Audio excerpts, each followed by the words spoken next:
Perencanaan kegiatan pelayanan publik. 1. Hasil belajar. Mampu memahami konsep pelayanan publik oleh KLD.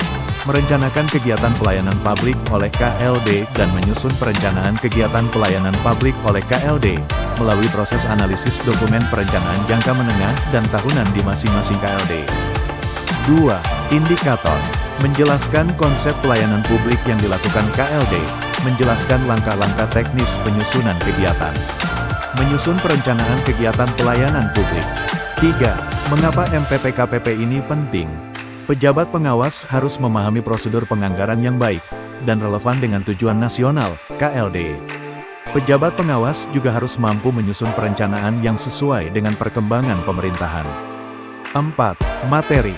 Pelayanan publik oleh KLD. Penyusunan perencanaan kegiatan pelayanan publik. Penyusunan rencana kerja anggaran pelayanan publik. 1. Hasil belajar. Mampu menyusun rencana kerja anggaran, RKA, pelayanan publik. 2. Indikator. Menjelaskan mekanisme perencanaan pembangunan. Mengidentifikasi inisiatif kegiatan baru sesuai tugas pokok dan fungsi. Menyusun rencana kerja anggaran, RKA, pelayanan publik. 3. Mengapa MPP-RKAPP ini penting? Pejabat pengawas harus memahami bahwa pemerintah daerah dalam menyusun perencanaan pembangunan daerah merupakan satu kesatuan dalam sistem perencanaan pembangunan nasional. Karenanya harus memahami dasar-dasar hukum yang terkait dengan perencanaan. Keterampilan dan kemampuan menyusun RKA harus dikuasai agar hasil kegiatan pelayanan publik diraih sesuai dengan harapan. 4. Materi. Pelayanan publik oleh KLD.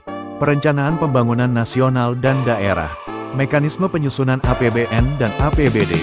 Praktik penyusunan rencana kerja anggaran, RKA, pelayanan publik. Pelayanan publik digital. 1. Hasil belajar. Mampu mengembangkan rencana pelayanan publik digital yang sesuai dengan ruang lingkup organisasinya. 2. Indikator. Menjelaskan konsep dan kebijakan pelayanan publik digital. Mengidentifikasi ragam inovasi pelayanan publik berbasis TIK. Mengidentifikasi komponen utama dalam pengembangan pelayanan publik berbasis TIK. Merencanakan implementasi pelayanan publik digital. 3. Mengapa MPPD ini penting? Pemerintah Indonesia telah memiliki roadmap transformasi digital yang disusun untuk 25 tahun ke depan untuk mewujudkan misi Indonesia Maju 2045. Dengan proses digitalisasi diharapkan pelayanan publik bisa diselenggarakan dengan lebih efektif, efisien, dan transparan. 4. Materi. Konsep dan kebijakan pelayanan publik digital. Inovasi pelayanan publik berbasis TIK. Komponen utama pengembangan pelayanan publik berbasis teknologi informasi dan komunikasi. Implementasi pelayanan publik digital. Manajemen mutu. 1. Hasil belajar. Mampu memahami manajemen mutu dan menerapkan teknik-teknik pengendalian mutu yang relevan dengan pelaksanaan tugas peserta, pejabat pengawas, di instansia. 2. Indikator. Mampu menjelaskan substansi ceramah manajemen mutu yang disampaikan oleh narasumber. Perkembangan dan ruang lingkup manajemen mutu. Standar mutu menurut ISO dan SNI. Sistem pengendalian intern pemerintah, SPIP, sebagai pengendalian mutu pelaksanaan tugas instansi pemerintah. Teknik-teknik yang relevan dengan tugas peserta instansinya. Cara mengatasi masalah manajemen mutu solusinya. 3. Mengapa MPMM ini penting? Sesuai tugas dan tanggung jawab pejabat pengawas dalam mengendalikan mutu pelaksanaan tugas pelaksana atau bawahannya di bidang pelayanan publik, administrasi pemerintahan dan pembangunan.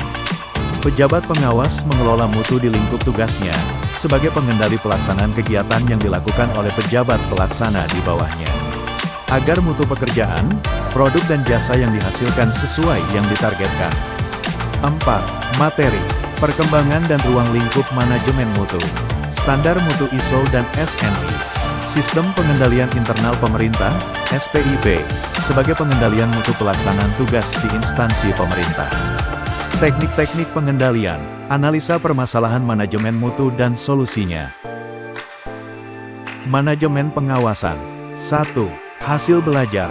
Mampu memahami konsepsi tentang manajemen pengawasan dan substansi pengawasan dalam kebijakan sistem pengendalian intern pemerintah, SPIP, serta mampu menerapkannya dalam pelaksanaan tugas dan fungsi. 2. Indikator. menjelaskan konsepsi manajemen, menjelaskan konsepsi pengawasan, menjelaskan dan menerapkan konsepsi manajemen pengawasan, menjelaskan sistem pengawasan pengendalian intern pemerintah, SPIP, sebagai salah satu implementasi manajemen pengawasan.